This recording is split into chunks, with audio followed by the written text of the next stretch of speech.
más puedo aprender de un libro que ya te ha enseñado tanto? Este es un libro que cuanto más lees, más aprendes. Sus historias son las mismas desde milenios, pero cada vez que ellas te encuentran, eres tú quien está diferente. Su contenido nunca se agota. En cada etapa de la vida, desde el comienzo de todo hasta el nuevo nacimiento, el papel de la lección de escuela sabática es guiarte en el aprendizaje de la Biblia. Con cada nuevo estudio obtienes una nueva perspectiva, un nuevo vislumbre a través de los ojos del autor, de tu maestro, de los compañeros de clase, de tu familia y de tus hermanos en todo el mundo. Al suscribirte a la lección, garantizas el enriquecimiento de tu devoción personal, de tu familia y también de un nuevo hermano en la fe. Con la suscripción solidaria, compartes alimento espiritual con alguien que de otra manera no participaría del estudio de la palabra con la familia adventista. Realiza ahora tu suscripción y colabora con una suscripción extra para alguien.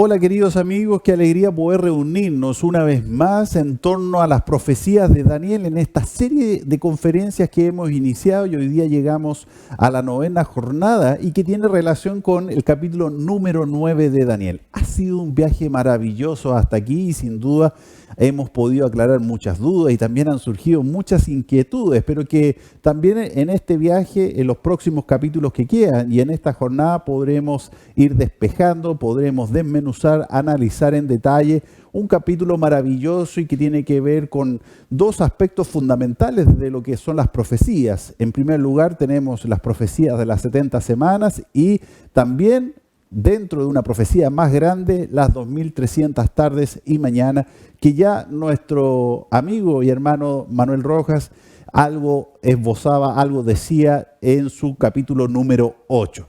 Así que ustedes siéntanse bienvenidos a esta transmisión especial y que sin duda también sea una bendición para usted y para todos aquellos contactos que usted tiene. Por lo mismo los invitamos a que puedan compartir allí en tu teléfono, en tu pantalla, en la parte inferior dice compartir.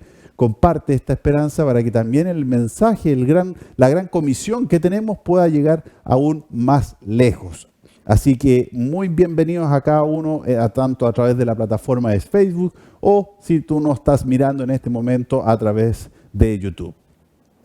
Vamos a comenzar el análisis ya de lo que es el capítulo número 9 de Daniel, pero lo vamos a hacer también preparando nuestro corazón, nuestro espíritu, nuestra mente, y para lo cual lo vamos a hacer con el canto lema que nos ha acompañado ya durante estas 8 jornadas anteriores. Un canto maravilloso que se denomina Ven Jesús.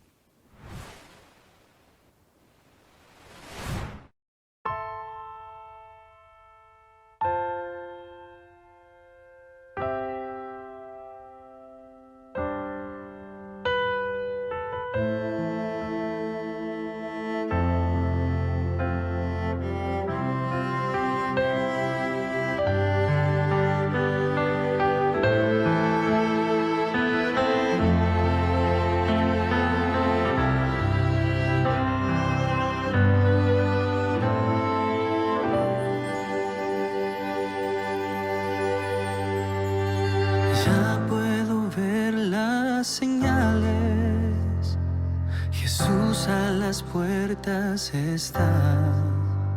El Señor prometió que un día vendrá y pronto lo cumplirá. Todo ojo verá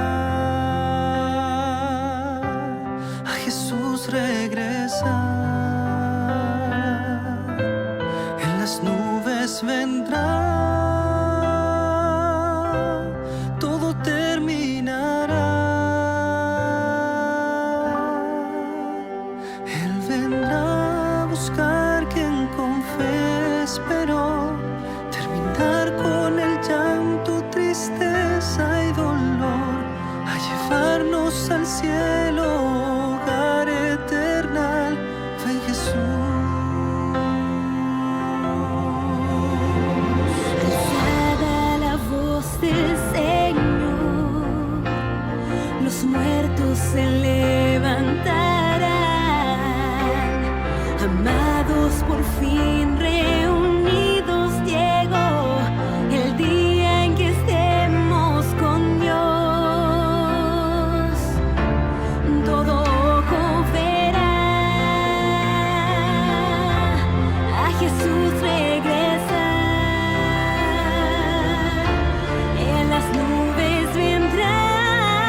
Vamos a orar entonces para ya comenzar con este análisis del capítulo 9 del libro de Daniel. Oremos. Cariñoso Padre que moras en los cielos, santificado sea tu nombre, Señor. Gracias, Señor, por esta posibilidad de llegar hasta distintos hogares con este mensaje, con estas profecías que sin duda son tan atingentes a nuestros tiempos. Es por lo mismo que pedimos que derrames tu Santo Espíritu en cada uno de nosotros, Señor, porque sabemos que hoy día el mundo necesita esperanza. Es por lo mismo que pedimos tu ayuda, tu dirección y sobre todo, Señor, la sabiduría para el entendimiento de nuestra mente y nuestro corazón. Te lo pedimos y agradecemos en el nombre de tu Hijo amado Jesús. Amén. Bien, queridos amigos, aquellos que vienen sumándose en este momento, les damos la bienvenida y estamos ya ubicados en el libro de Daniel, en el capítulo 9, un capítulo que tiene muchísimas cosas que analizar y que vamos a tratar de hacerlo de la forma más clara, más precisa y sobre todo también para que sea de fácil entendimiento. Nosotros aquí exponemos la evidencia, exponemos lo que la palabra de Dios nos muestra. Sin embargo, también es responsabilidad de cada uno de ustedes después poder profundizar, poder revisar este video y poder hacer un estudio más acabado, más profundo, si así tú lo estimas. Y si tú en algún momento tienes alguna inquietud, escríbenos directamente a través de nuestras redes sociales para que podamos contestar aquellas inquietudes o también podamos contactarlos a través de alguna iglesia cercana a la localidad en la cual tú vives. El libro de Daniel, capítulo 8, el versículo 13 y el versículo 14 quedan a lo mejor un poco inconclusos en esta comunicación en donde había una revelación, ¿no es cierto?, de lo que aquí se le muestra a Daniel.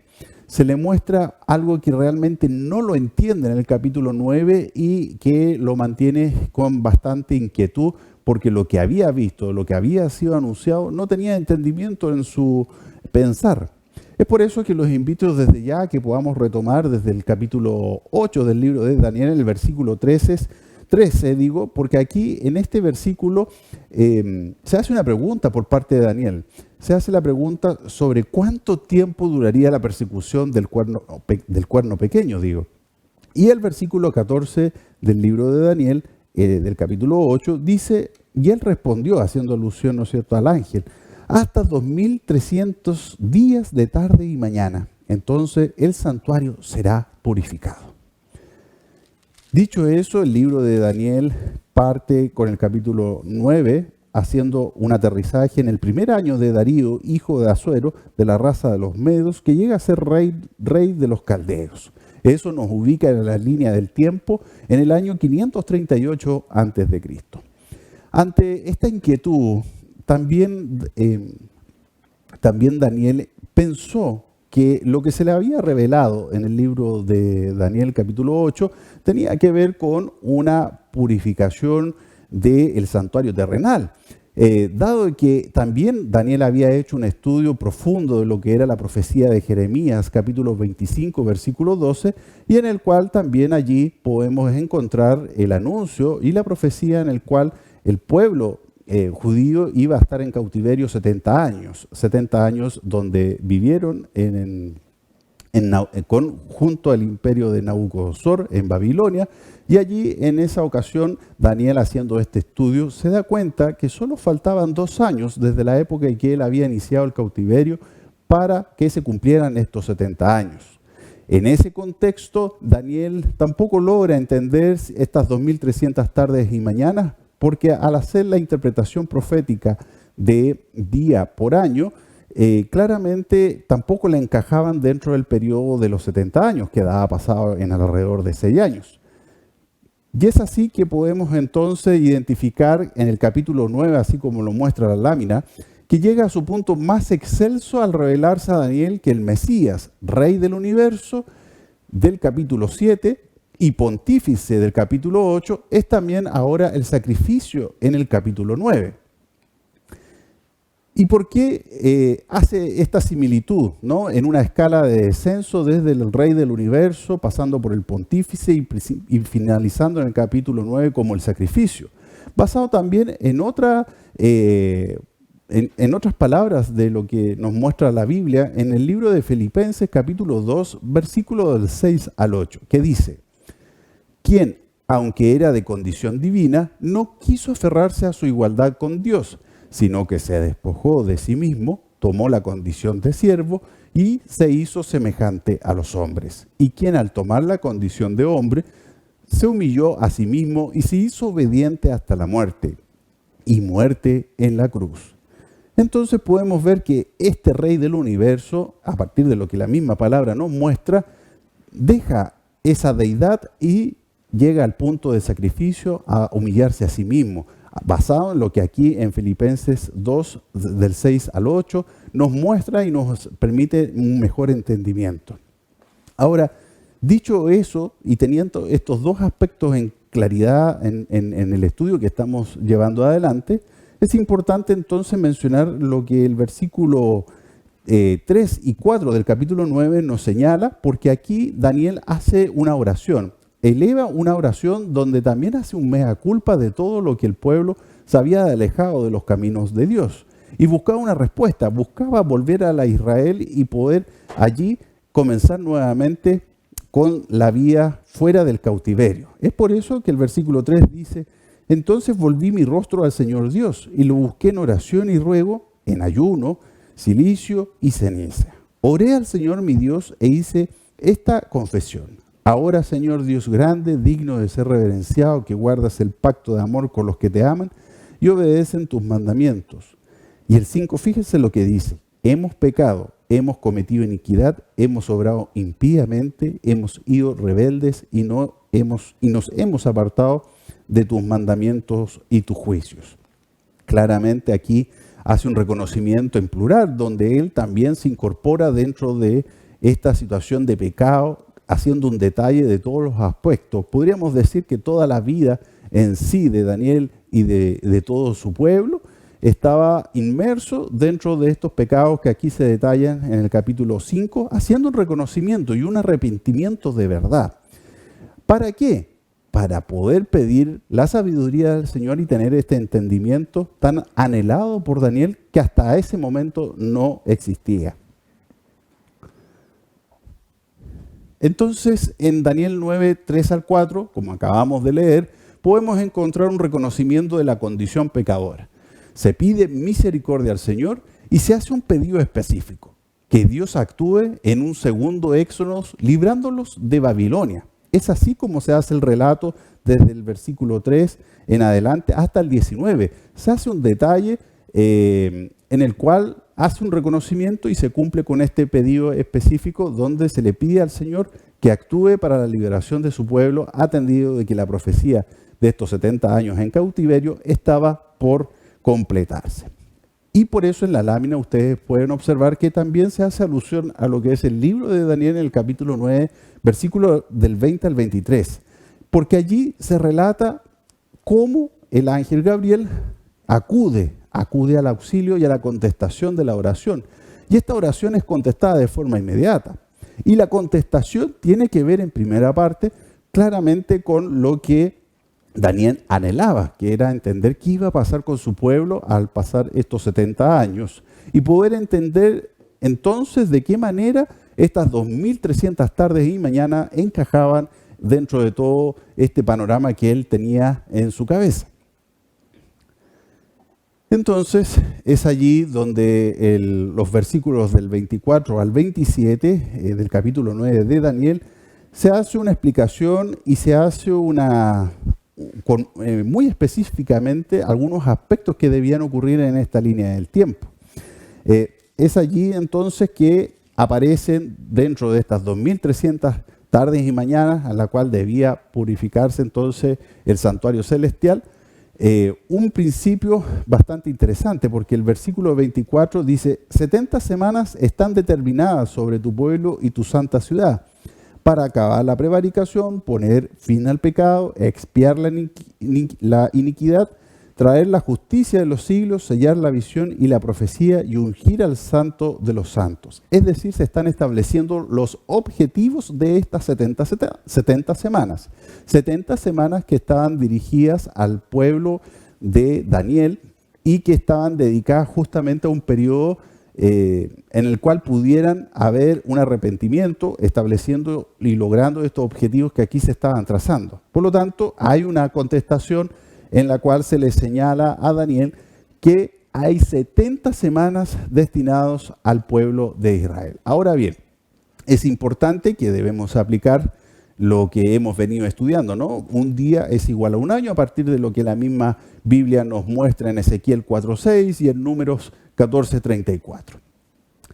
Y aquí viene entonces la inquietud. ¿Cuándo comienzan estas 2300 tardes y mañanas o 2300 años? Y para eso, en el mismo versículo 25 se da esta respuesta, ¿no? Dice, conoce y entiende que desde que salga la orden de restaurar y reedificar Jerusalén hasta el Mesías príncipe, habrán 7 semanas más 62 semanas. La plaza de las murallas se reedificarán en tiempos angustiosos. Es decir, estas 70 semanas debemos separarlas en 3 periodos. La primera, que son 7 semanas y que constituyen, si nosotros multiplicamos, ¿no es cierto?, 7 por 7, 49, sería el equivalente a 49 años. Un segundo periodo que va a corresponder a 62 semanas, que ya lo acabamos de mencionar, ¿no?, que están destinados a 70 semanas y que finalmente habrán 7 semanas más 62. Allí donde se separan estos 2 primeros periodos de las 70 semanas inmersas en las 2300 tardes y mañanas, ¿ya? Y finalmente el periodo de una semana que va desde el bautismo de Jesús hasta el fin de Israel como nación escogida, que hay un hito allí que ocurre y que está relatado en el libro de Hechos, principalmente con lo que es el apedramiento de Esteban. Allí ocurre un antes y un después en esta línea del tiempo. Por lo tanto, en resumen, tenemos, para que usted pueda entender, querido amigo, 70 semanas destinados al pueblo de Daniel, que se dividen en 3 periodos. El primer periodo de 7 semanas, el segundo periodo de 62 semanas y la última semana que también están a continuación y al final de estas 70 semanas. 70 semanas que si nosotros las multiplicamos, ¿no?, por 7, vamos a llegar a 490 años. 7 por 70 semanas equivalen a 490 años, ¿ya? Dicho ese contexto, esa precisión, es importante entonces tener claridad de que el periodo de reconstrucción tiene que ver con que justamente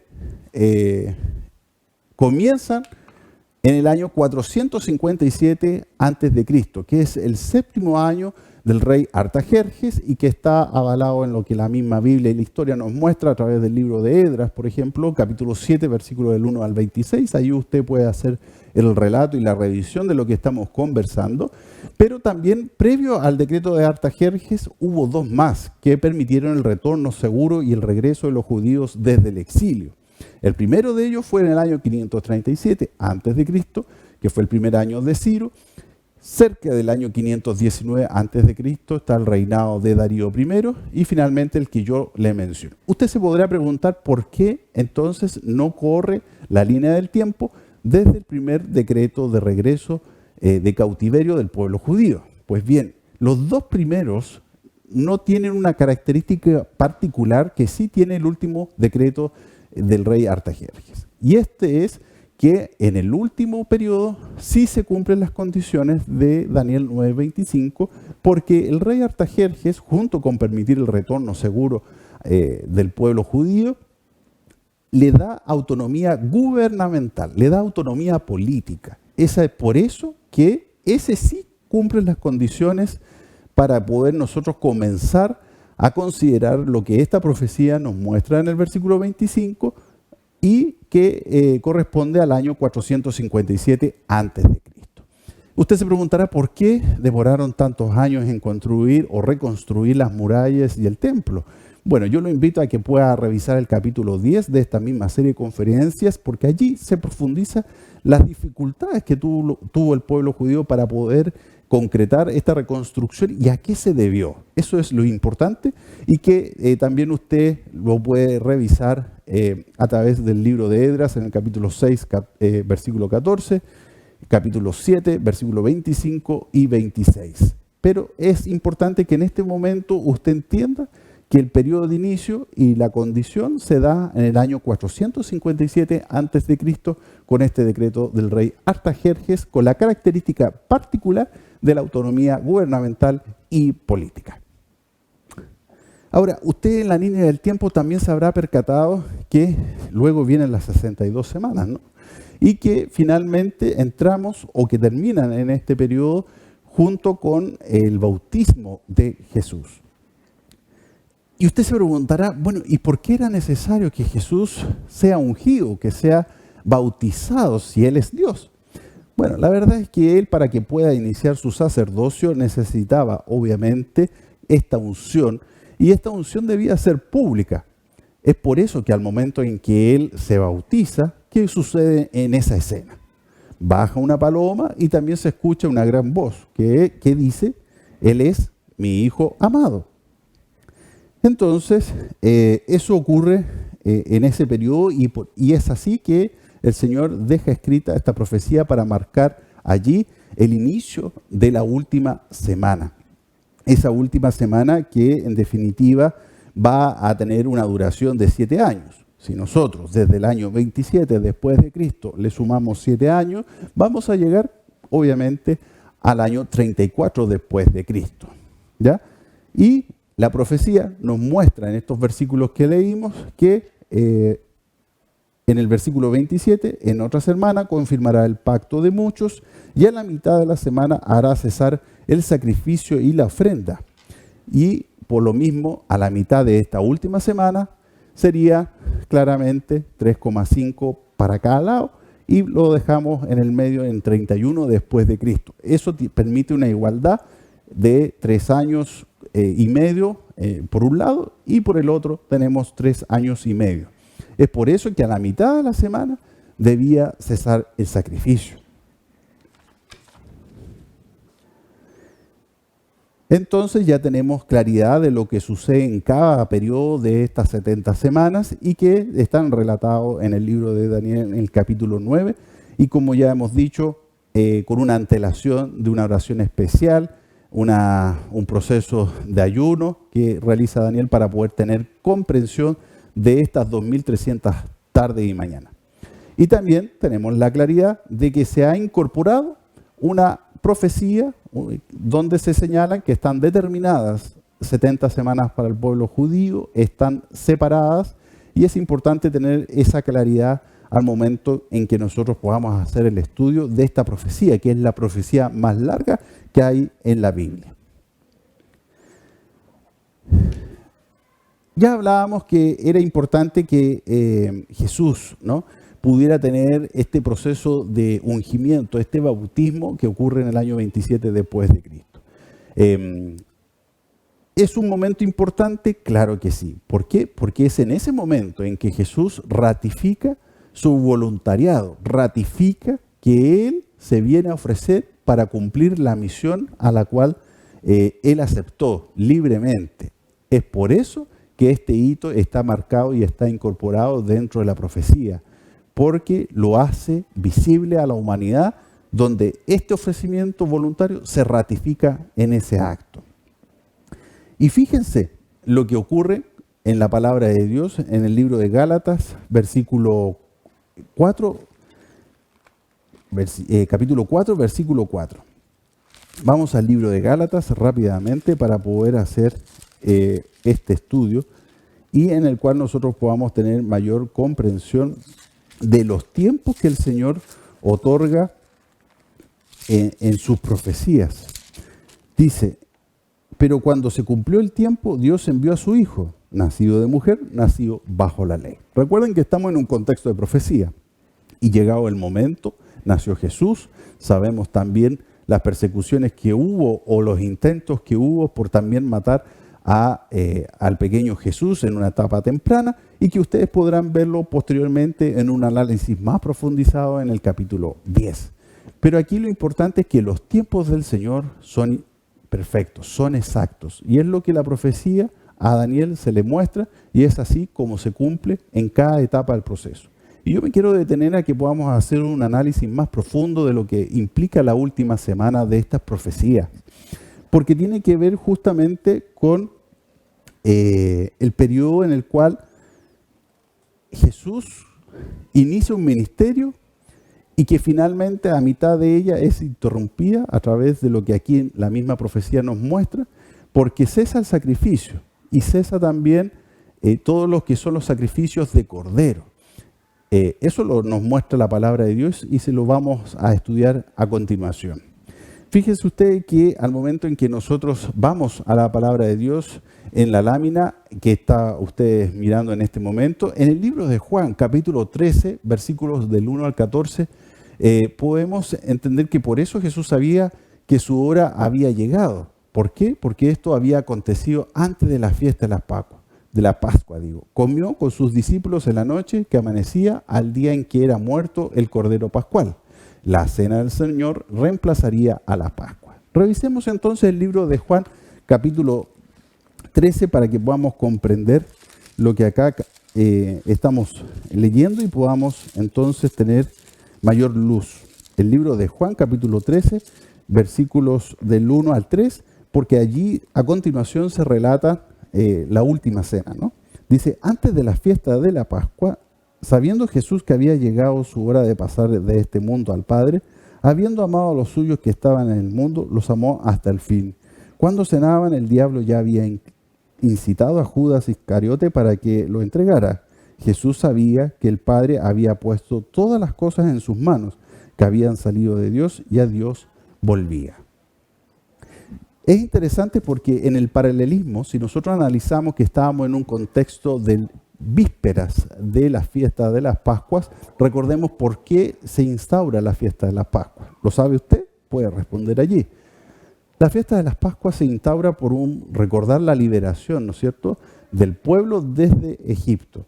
Y como tal, usted puede revisar posteriormente el libro de Éxodos, capítulo 12, y también el libro de Números 9, donde se relata el detalle en qué consistía esta fiesta. Pero hay algunos datos relevantes y usted comprenderá por qué Jesús entra a Jerusalén en días previos a la Pascua.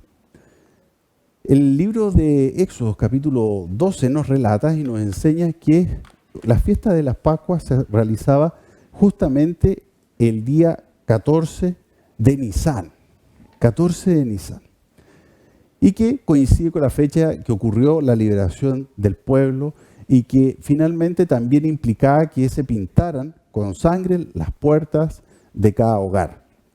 Ahora, fíjese usted, el 14 de Nisán, que es en el calendario judío, ¿a qué equivale en el calendario que actualmente nosotros nos regimos? Eso equivale al día 26 de abril. Y también el libro de Éxodos nos relata que este cordero que se sacrificaba en conmemoración a la fiesta de la Pascua, a la liberación, debía ser perfecto, sin manchas, sin detalle y sobre todo apartado días anteriores a este 14 de Nisán, que entre paréntesis va variando conforme al calendario judío, que es un calendario que se rige de forma lunar, ¿ya? Por eso no hay una fecha precisa todos los años, pero que transita entre marzo y abril de cada año. Dicho eso, el 14 de Nisán era la fiesta de la Pascua. Y el apartado del Cordero se hacía el día 10. Eso es lo que nos enseña la palabra de Dios. El día 10 se apartaba el Cordero. Y fíjese la similitud. ¿Cuándo entra Jesús a Jerusalén? Días antes nos revela la palabra de Dios. Y esta última cena se hace justamente ya habiendo ocurrido la puesta de sol del día 14 de Nisán, es decir, en la Pascua, en la fiesta de las Pascuas que aquí nos muestran. Por lo tanto, cobra relevancia lo que la lámina nos menciona. Por eso Jesús sabía que su hora había llegado y antes de la fiesta de las Pascuas comió con sus discípulos en la noche que amanecía el día que era muerto el Cordero Pascual. Fíjense, la cena del Señor reemplazaría, ¿no es cierto?, a la Pascua, que era este sacrificio. Esa noche Jesús fue aprisionado y fue crucificado, ¿ya?, el viernes 14 de Nisán del año 31 a las 3 de la tarde. Y eso avalado en lo que ahí ustedes en la lámina pueden revisar, en el libro de Juan, capítulo 18, versículo 28, y también el capítulo 19, versículo 31. Y esto es lo interesante con la similitud de la fiesta de las Pascuas. Jesús murió el mismo día que moría el Cordero, en la misma hora de los sacrificios. ¿Recuerda usted a qué hora se hacían los sacrificios? Se hacían justamente a las 3 de la tarde, ¿no? Y ese sacrificio era el sacrificio diario por el perdón de los pecados, donde cada persona llevaba también allí un cordero al sacrificio por el perdón de sus pecados. Y esa sangre de ese cordero que moría por los pecados y que era perdonado, eran almacenados posteriormente en el santuario, ¿ya? Y eso es la precisión de lo que nosotros analizábamos a partir de los tiempos del Señor. Lo que muchos años hicieron, que hizo el pueblo, era para educarlos de lo que iba a ocurrir posteriormente el año 31 después de Cristo, con el sacrificio del único y verdadero Cordero, el único que finalmente permitió restaurar nuestra oportunidad de salvación y restaurar también la reconstrucción del puente, podríamos llamarlo así, de nuestra relación con nuestro Padre. Es interesante también que en este momento también la fiesta de las Pascuas duraba, recuerde usted, 7 días después del 14. Y el primer y el último día se conocen como sábados ceremoniales.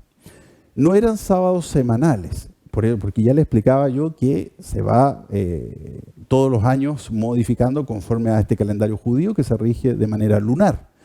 Y en ese entendido, independiente de que caiga el primer, el segundo, el tercer día de la semana, se le llamaba en estos 7 días posteriores sábados ceremoniales que significaban el reposo como tal, ¿ya? Y que son distintos al sábado que nosotros conocemos como el sábado semanal de reposo y de adoración a nuestro Padre.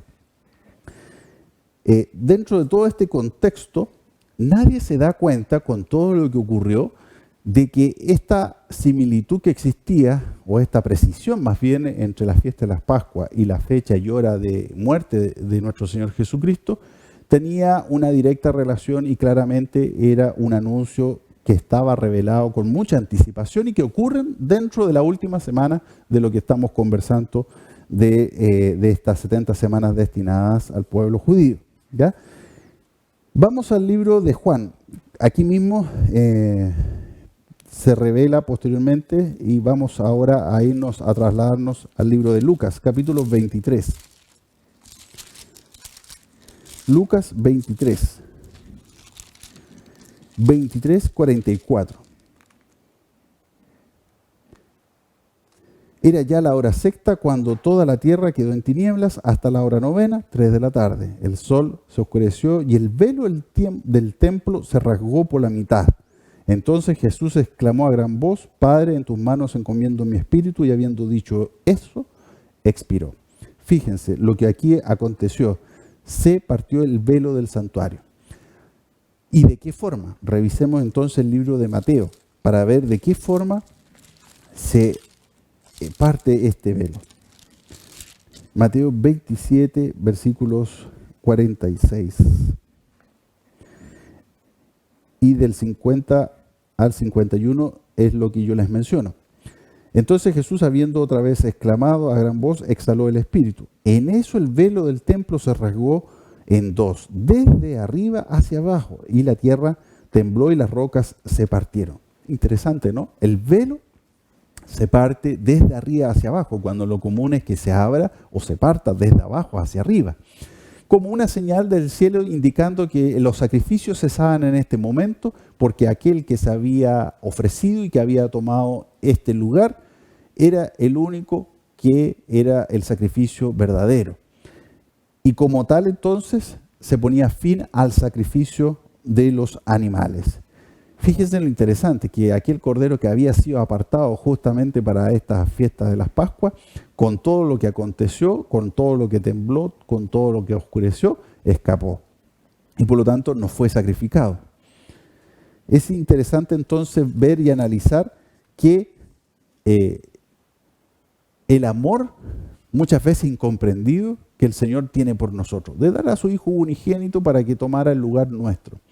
Ahora es interesante también pensar en la forma en que muere Jesús en la mitad, ¿no es cierto?, de esta semana. Muere de una forma trágica. La cruz era un símbolo de tortura finalmente para la época y donde la persona padecía un gran dolor.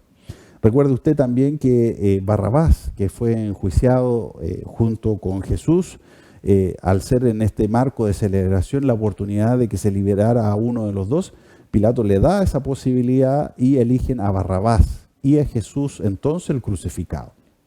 Interesante porque aquí Barrabás toma un lugar o podría representar lo que significa la humanidad, ¿no? Que como humanidad, al ser una raza caída, nos corresponde la muerte por la paga del pecado. Sin embargo, es Jesús el que en este caso toma lugar. Y esa cruz que estaba preparada para Barrabás, la verdad es que era una cruz bastante pesada. Era la más pesada porque Barrabás era un delincuente. Y aún así le implicaba una serie de azotes, era desnudado y finalmente la persona no moría por los clavos, sino por una situación de desesperación donde ya el cuerpo no podía aguantar mucho más dolor y finalmente moría por un tema de oxigenación, asfixiado con la angustia y el dolor que se padecía en esta forma trágica y lenta de muerte que se hacía en esos años. Es por eso que nosotros debemos comprender también que todos los hechos acontecidos en todas las profecías que hemos ido analizando tienen una base bíblica. Y en este caso, la muerte de Jesucristo también estaba anunciada y estaba profetizada en la manera en que iba a ser castigado Jesús en el libro de Isaías, capítulo 53. Y uno podría entonces preguntarse, ¿cómo rechazar un amor como este? Es entonces donde Jesús dice, consumado es, que podríamos traducir que es realizada la salvación de la raza humana, ¿no? Consumado es, podríamos entenderlo como que se ha concretado la salvación del hombre, se ha cumplido con la misión que se había trazado y que Jesús cumple en este último periodo y que es el clímax, ¿no?, de lo que es esta profecía que estamos analizando. Es aquí donde muere el verdadero cordero y se parte y cesa, como ya dije, el sacrificio de los corderos. El 26, entonces, de abril, que sería la equivalencia al calendario nuevo, un 26 de abril del año 31, es que Jesús muere finalmente.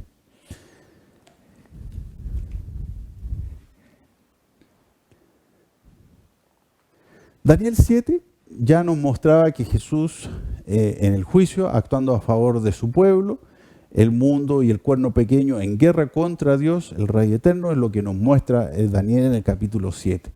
En el capítulo 8, Jesús en el santuario, actuando a favor en el santuario y actuando como sacerdote. Y, como ya mencionábamos, Daniel en el capítulo 9, Jesús en el Calvario, se muestra como el sacrificio. Un rey que se humilló y donde el preterismo y futurismo pisotea el sacrificio de Cristo porque pretende, obviamente, llevarlo al final de los días y no ubicarlo donde corresponde en la línea de tiempo. Entonces, hemos llegado aquí en esta etapa donde se acaban las 70 semanas. Finalmente ocurre el sacrificio del verdadero Cordero, el año 31 después de Cristo, y se extiende este tiempo de gracia, de arrepentimiento y con los objetivos que se habían trazado en Daniel 9:24, hasta el año 34, donde ya mencionaba el apedreamiento de Esteban. Y aquí es donde nos preguntamos y donde volvemos a lo que era el libro de Daniel, capítulo 8, versículo 14, ¿no? ¿Qué pasaba con estas 2300 tardes y mañanas? Y finalmente, si ya tenemos claridad que existen 490 años, que eran las 70 semanas, ¿cuánto nos falta para llegar a las 2300 tardes y mañanas?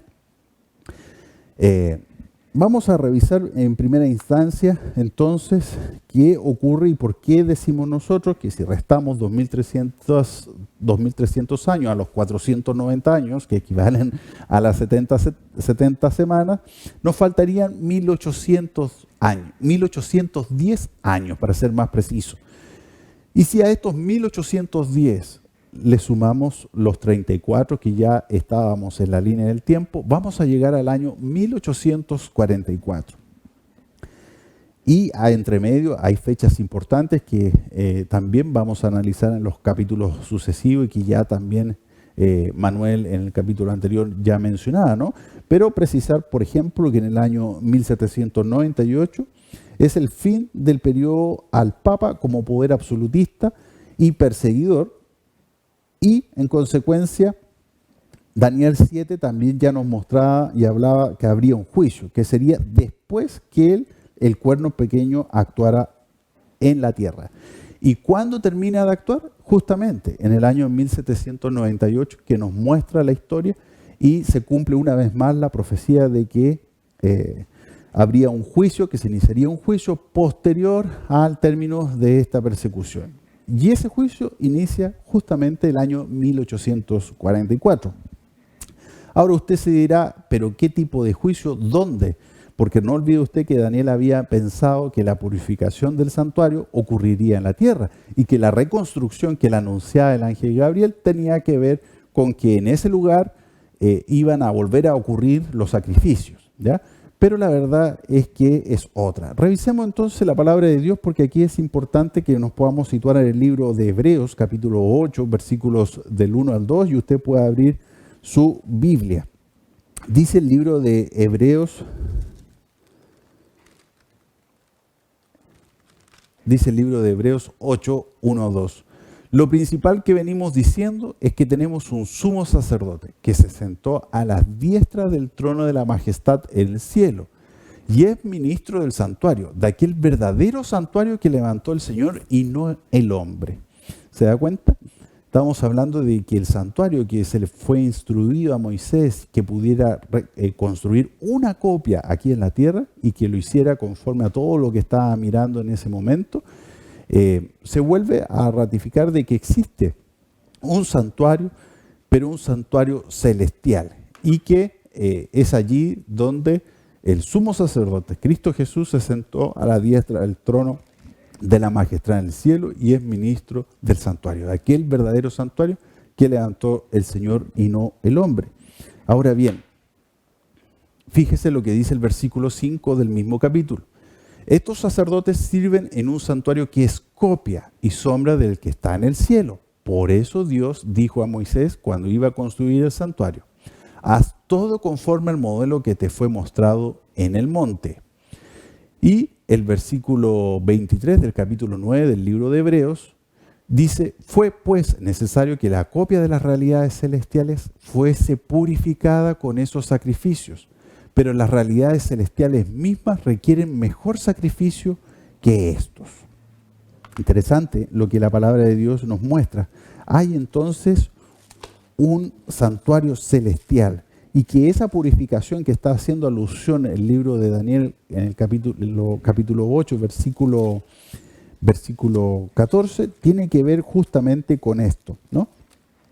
Y también es interesante porque el libro de Hebreos, en el capítulo 8, versículos 9 y 10, se habla sobre un nuevo pacto. Revisémoslo.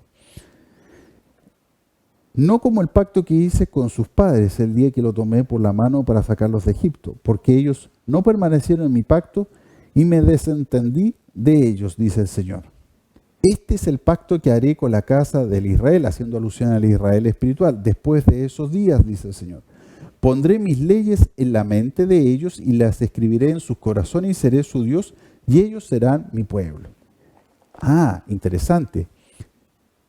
Aquella ley iba a ser ahora, se iba a mantener, ¿no? Pero solamente iba a ser llevada a la mente y a los corazones de cada seguidor de Cristo, cada seguidor de Dios.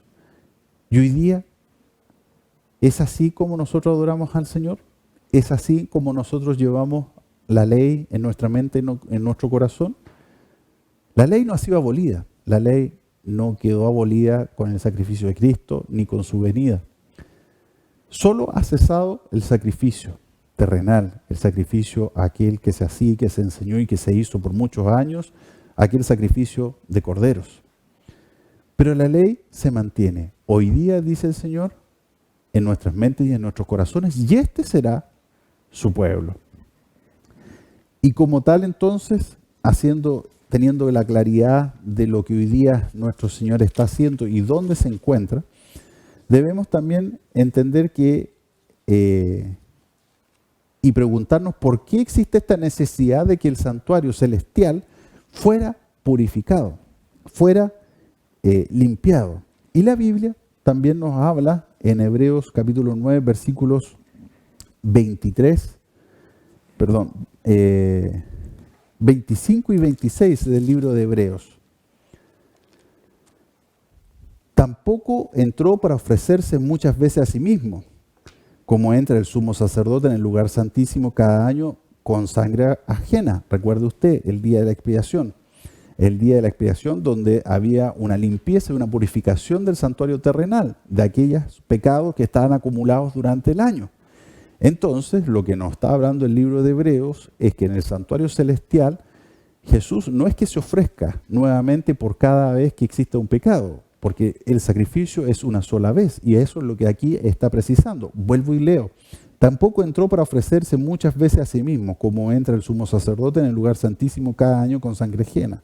Si así fuera, dice el versículo 26 del capítulo 9 de Hebreos, Cristo hubiera tenido que sufrir muchas veces desde la creación del mundo. Pero ahora, al final de los siglos, se presentó una sola vez para siempre, para quitar el pecado, por medio del sacrificio de sí mismo. ¿Podemos entonces comprender y dimensionar lo que Cristo hizo por nosotros? Podemos entender que todo lo que había acontecido hasta antes de la venida de Cristo tenía que ver con un proceso de enseñanza y de entendimiento que no ocurrió y que no se dieron cuenta con la venida de Cristo. Es por eso que nosotros debemos entender que lo que transcurre posteriormente y que lo que está pasando desde 1844 es justamente este proceso de purificación. Y este proceso de purificación nos lleva a la pregunta, ¿no?, que yo ya les mencionaba: ¿por qué tendría que haber una purificación si no había pecado celestial, ¿no? Pero la verdad es que debemos hacer la similitud a lo que ocurría en la tierra. ¿Dónde nació el pecado? En el cielo. ¿Dónde entró Satanás? ¿O dónde estuvo Satanás?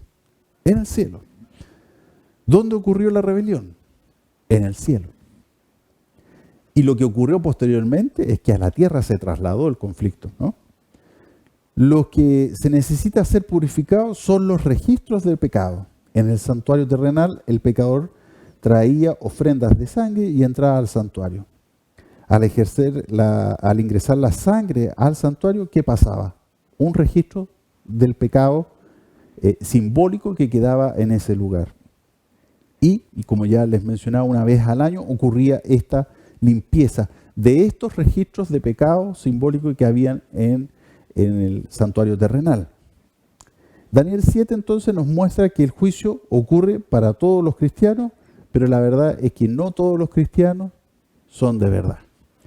Muchas veces podemos hacernos llamar cristianos, pero no llevamos un testimonio como cristianos. No llevamos al Señor en nuestro corazón y no llevamos una vida que se condiga con los principios cristianos. Es por eso la necesidad de que de todos los nombres allí se pueda hacer una limpieza y pueda haber un juicio justo en el cual se pueda dejar solamente a los cristianos que aman al Señor Jesucristo, y todo aquel que rechaza ese llamado o que no ama a Cristo puede ser apartado y puede ser limpiado de estos registros, ¿no? Es por eso que nosotros debemos pensar cuándo ocurría este día de la expiación, cuándo ocurría esta purificación, para entender la fecha precisa de 1844 que acabamos de mencionar.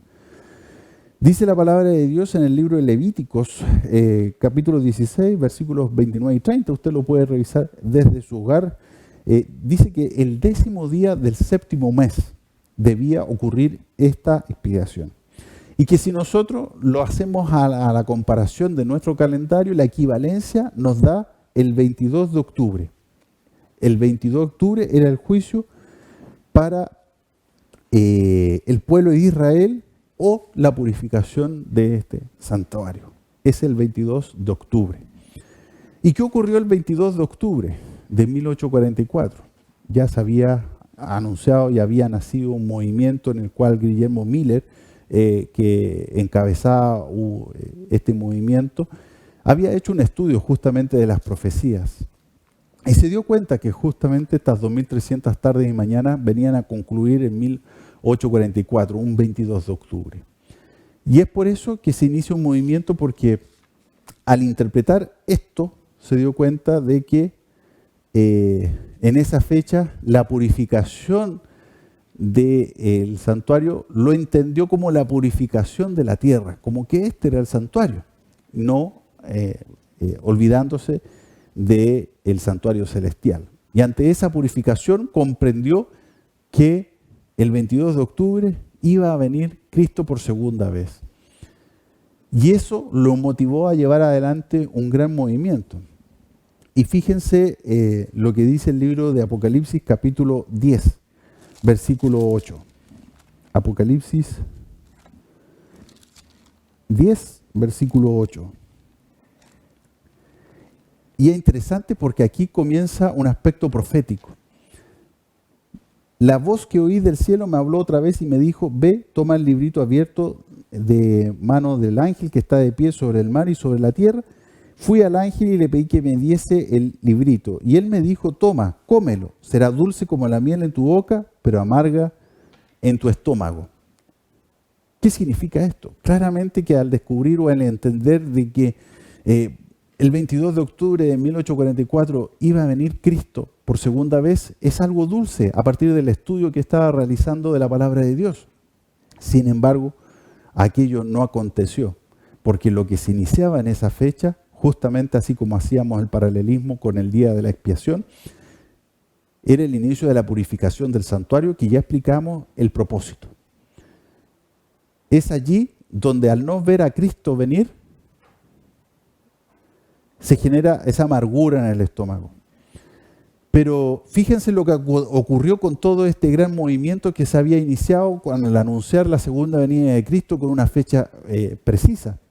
Claramente la gente se volvió ansiosa, se volcaron, vendieron sus propiedades, y el día 20 mucha gente se bautizaba, el día 21 no se durmió, mucha gente vestida de blanco, e incluso pastores que habían fallecido por neumonía a partir de los bautismos que habían realizado en largas jornadas, ni siquiera fueron velados, porque justamente ante la venida de Cristo, que estaba próxima, y al entender que resucitarían los salvos, no era necesario hacer ningún tipo de velatorio, ni tampoco llorar por aquellas personas.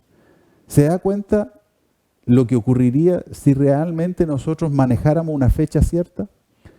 La gente no se convertiría al cristianismo por amor a Cristo. Lo haría por temor, por miedo, por ansiedad, por lo que pueda pasar. Si en esa época, con este error de cálculo, se convirtió mucha gente y entregó su vida, ¿qué sentido tendría entonces acudir a los brazos de Dios, no por amor, sino que por miedo? Es por eso que la Biblia no nos revela una fecha exacta en la cual vendrá Cristo, pero sí nos revela lo que hoy día está haciendo y en qué momento del tiempo estamos ubicados. Lo que aconteció ese 22 de octubre de 1844 es el inicio de la purificación del santuario celestial. ¿Cuánto tiempo vaya a durar? No lo sabemos, no es revelado. Pero en algún momento tu nombre, el mío, pasará por este juicio. Y ese tiempo de gracia que aún nosotros tenemos, no sabemos si va a durar hasta mañana o hasta un rato más. Porque cuando bajemos al descanso, finalmente se nos habrá acabado nuestro tiempo de gracias, independiente de cuándo venga Cristo. Allí la importancia de hoy día aceptar a Cristo en tu vida, de que podamos entonces entender de que tenemos que aprovechar que hoy día lo podemos hacer, entregar nuestra vida a Cristo. Pero finalmente, ¿qué pasó con este gran movimiento que fue encabezado por Guillermo Miller y donde también acompañado por Samuel Snow, que hizo esta equivalencia en el calendario judío y que dio con esta fecha del 22 de octubre? Ante este gran chasco, finalmente se generaron en este gran grupo que existía 3 situaciones. El primer grupo renegó, no quiso saber más de Cristo, no quiso saber más de Dios, porque se sintieron traicionados, se sintieron estafados. Un segundo grupo siguió poniéndole fechas. Imagínense usted, siguieron poniendo fechas. Y un tercer grupo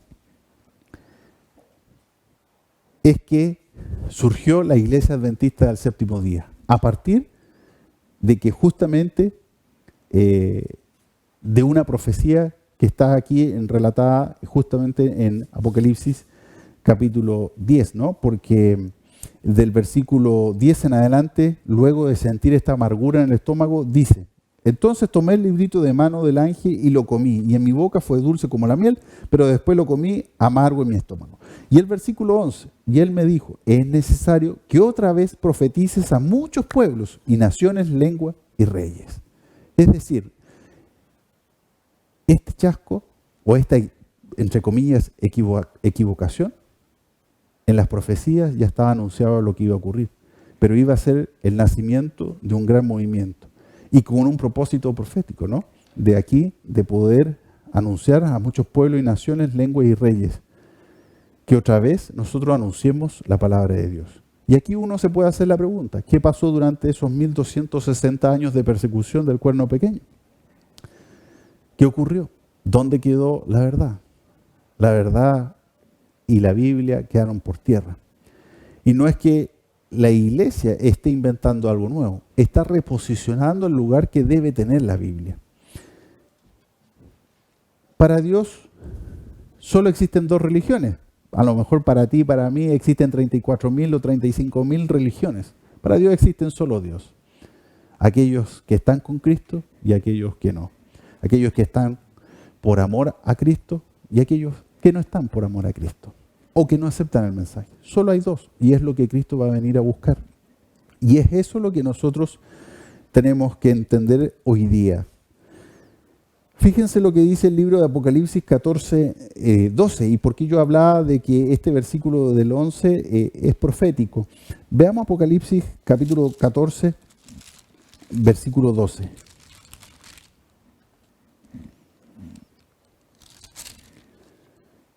Y aquí está la paciencia de los santos, los que guardan los mandamientos de Dios y la fe de Jesús. 2 características, ¿no? Que guardan los mandamientos de Dios y que tienen justamente la fe de Jesús. ¿Recuerda usted de qué manera antes yo le mencioné que el nuevo pacto se iba a concretar en la vida de cada uno de nosotros y cuál es el pueblo de Dios?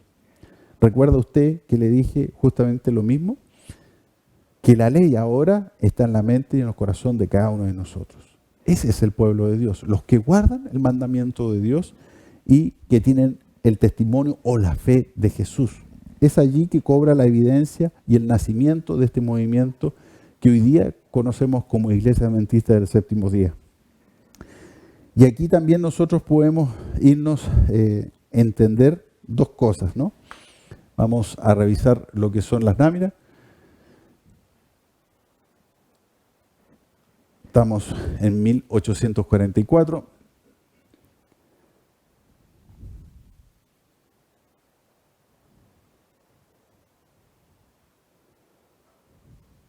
Fíjense lo que ocurre en la lámina y lo que nos muestra Apocalipsis capítulo 15, versículos del 5 al 8.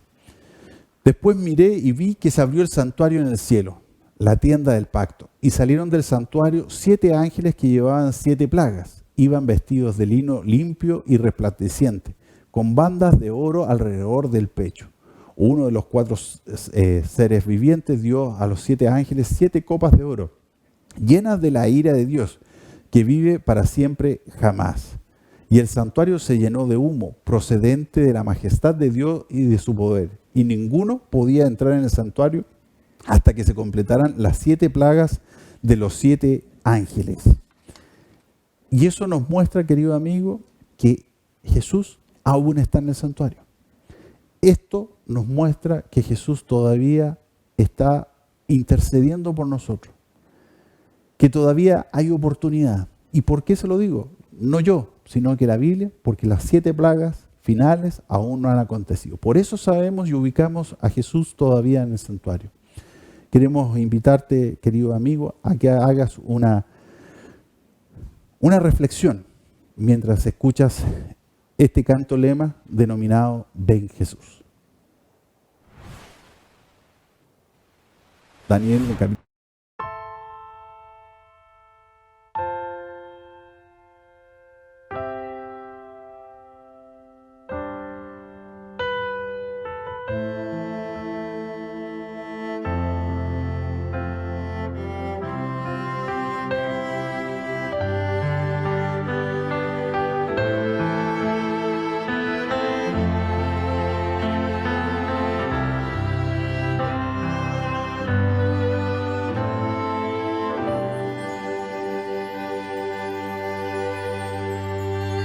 Ya puedo ver las señales.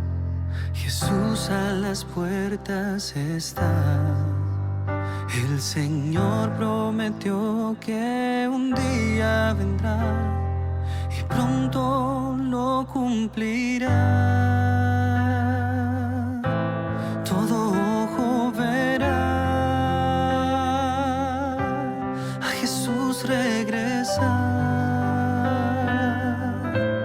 En las nubes vendrá, todo terminará.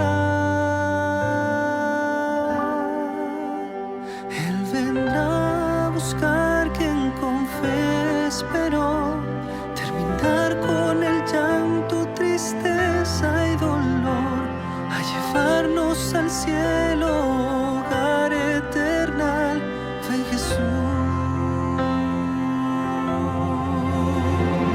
Alzada la voz del Señor, los muertos se levantarán. Amados, por fin reunidos llegó el día en que estemos con Dios. Todo ojo verá a Jesús regresar.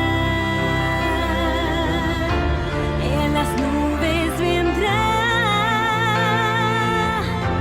todo terminará.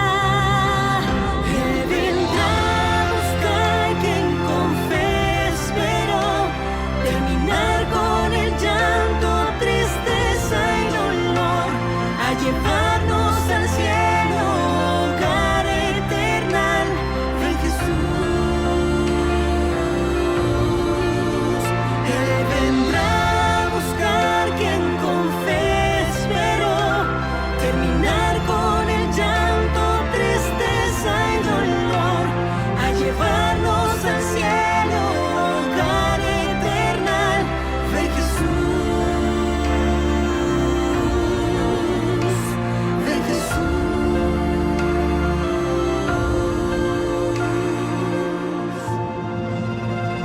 Ven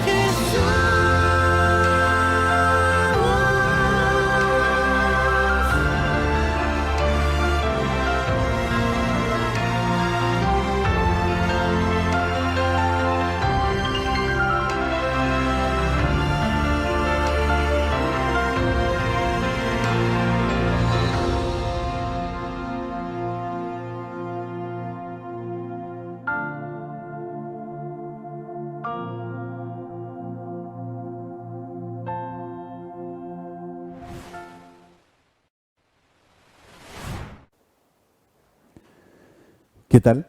¿Pudiste reflexionar? ¿Pudiste pensar en todo lo que hemos conversado? Yo sé que a lo mejor es mucha información para tan poco tiempo, pero la verdad es que este video va a quedar a disposición tuya. La verdad es que desde el 22 de octubre de 1844 está aconteciendo un juicio. un juicio que se denomina investigador. Yo quiero estar dentro de los salvos. ¿Quieres estar tú? Te explicaba de que el tiempo de gracia puede acabar hoy. Puede acabar porque podemos bajar en cualquier momento al descanso. No sabemos cuándo eso va a acontecer. Pero mientras eso ocurra, es oportunidad de venir a los brazos de Cristo. Ven hoy a los brazos de Cristo. Una placa, una iglesia no te va a salvar. Porque nosotros también estamos siendo juzgados. Y estamos viendo en este proceso limpio y transparente que Jesucristo lleva adelante, también su mano intercesora, su mano que nos ayuda a presentar esos frutos que el Señor nos brinda y que es una manera de responder a ese amor a Cristo. Ese fruto que se denomina obediencia es lo que nos lleva y nos mueve a guardar los mandamientos de Dios. Es lo que nos lleva a tener el testimonio de Jesucristo en nuestras vidas. Es lo que buscamos, es lo que queremos. Ya hemos dicho que Jesús vendrá muy pronto. Nos hemos ubicado en la línea del tiempo. Hemos comprendido lo que ha acontecido en aquel día en el cual Jesucristo fue crucificado. Hemos visto la precisión de sus fechas. Hemos visto la precisión de su palabra. Él va a venir. Él prometió que vendría. Y es la invitación de que hoy día puedas venir a los brazos de nuestro Señor Jesucristo. Es tiempo de poder abrazar esa esperanza. Es tiempo de seguir los caminos de Cristo. Y es el llamado que te queremos hacer en esta tarde en la cual nosotros hemos podido analizar las que son estas 2.300 tardes y mañanas, 2.300 años de profecía más largas y que también tienen en su interior 70 semanas que hemos analizado en esta noche. Pero sin duda lo más importante y está aquí es porque el Señor nada hace sin antes anunciarlo. Te invitamos en este momento a orar. Inclinemos el rostro. Cariñoso buen Padre que moras en los cielos, gracias Señor por la posibilidad de estudiar tu palabra y poder comprender la hermosura de todo lo que has hecho por nosotros, Señor. La hermosura y la precisión, Señor, de cada una de las profecías en la cual se cumplen al pie de la letra, Señor. Ayúdanos a poder tener mayor sabiduría, a tener mayor comprensión. Y gracias, Señor, por ocupar nuestro lugar, Señor, en un momento que sin duda el dolor que debes haber padecido es incalculable, Señor. Ayúdanos a poder ser luz para aquellas personas que aún no conocen de tu mensaje, Señor. Ayúdalos también a que puedan tener comprensión y entendimiento de cada una de las palabras, Señor. Bendícelos, te lo pedimos y agradecemos en el nombre de tu Hijo amado Jesús. Amén. Bien, queridos amigos, hemos llegado al fin del capítulo número 9 del libro de Daniel en esta serie de conferencias, Profecías de Daniel. No se olvide usted, querido amigo, a poder compartir allí con sus familiares, sus vecinos, en cualquier lugar puedas tú ya revisar nuevamente esta oportunidad de comprender las profecías de Daniel y sobre todo quedarte para el próximo capítulo, el capítulo 10 de Daniel, donde vamos a comprender y entender por qué demoró tanto la reconstrucción del templo de Dios en el año 457 a.C. con este decreto del rey Artajerjes y también comprender a nivel espiritual el conflicto que estamos viviendo. Quédate en sintonía de nosotros, está la programación a tu disposición y un fuerte abrazo desde la Patagonia chilena. Que Dios los bendiga.